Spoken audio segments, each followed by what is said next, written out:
Over the last 150 years, we've created a society that runs on oil. We've come to use oil for just about everything that we possibly can, and it's inevitable that we would have done so because it's just such incredibly inexpensive, convenient, energy-dense stuff. And we human beings are energy junkies, always have been, always will be. It goes all the way back to the harnessing of fire. And oil is like winning the energy lottery. I mean, think about it. If you had to push your car for 20 miles, you know, maybe you've had the experience of running out of gas and you have to push your car to the side of the road, maybe push it 6 feet, 10 feet. It's a big job, but imagine pushing your car 20 miles. Well, that's what a single gallon of gasoline does for us, and we pay, what, $3 for it and complain about that. The amount of energy in a gallon of gasoline is equivalent to something like 6 weeks of human labor. So, you know, it was inevitable that we would become hooked on this stuff.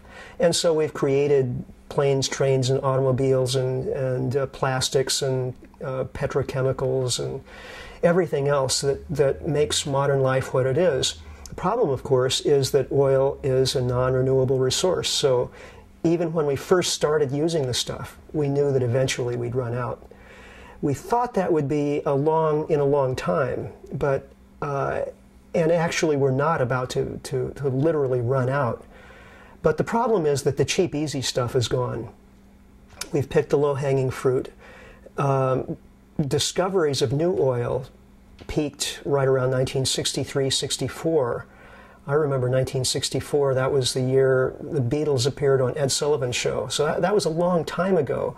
So we're not talking about a couple of years of bad luck in exploration. This is a long-established trend. We've been discovering less oil with every passing year.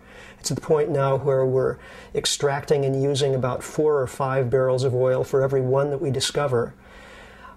And country after country is reaching its own national all-time oil production peak and going into decline. The U.S. was one of the first to do it back in 1970, and now something like 30 or 33 countries are past their peak.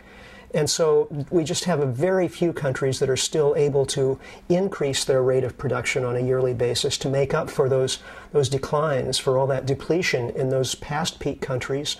And it's inevitable that within the very next few years, we'll see the global peak in oil production. Nobody's ready for that because we've had a regime over the past 150 years where every year there's been more oil available to fuel economic growth. And we've built an economy based on the idea that it has to grow every year or else collapse.